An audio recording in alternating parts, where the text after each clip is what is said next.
প্রাকৃতিক দুর্যোগের হাত থেকে বাবা যেমন তার অনুগত ভক্তকে রক্ষা করতে আগে থেকেই সাবধান করে দিতেন, সেরকম প্রাকৃতিক দুর্যোগের কবলে পড়ে আসন্ন মৃত্যুর হাত থেকেও রক্ষা করতেন তার শরণাগত ভক্তকে। ঢাকা জজ কোর্টের উকিল শ্রীবিহারী লাল মুখোপাধ্যায় ছিলেন বাবার অনুগত ভক্ত।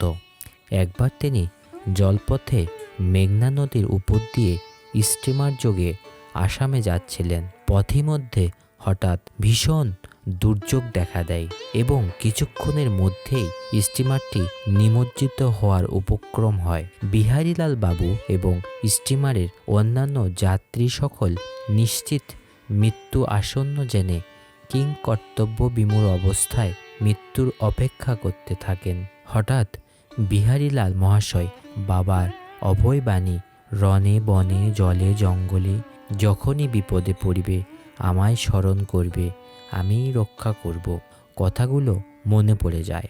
জীবনের সবথেকে সংকটময় মুহূর্তে বাবার কৃপাই একমাত্র ভরসা।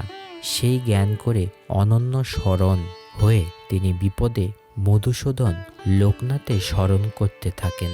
বাবার শাশ্বত বাণী বৃথা যাবার নয়। আর্ত হয়ে দিন হয়ে তার শরণাগত হলে ভক্তবৎসল প্রভু ঠিক ভক্তকে রক্ষা করেন।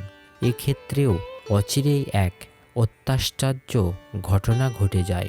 অলৌকিকভাবেই নিমজ্জমান স্টিমারটি জলে ভেসে ওঠে এবং স্থির হয়ে যায়। প্রাকৃতিক রুদ্র তাণ্ডব তাকে স্পর্শ করতে পারে না। বিস্মিত হয়ে আরোহীরা দেখতে পায় দুটো হাত স্টিমারটিকে ধরে রেখেছে।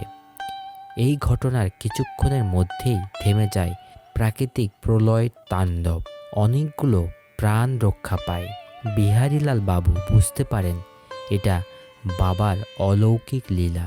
তিনি বারবার প্রণাম জানান বাবার চরণোদ্দেশ্যে।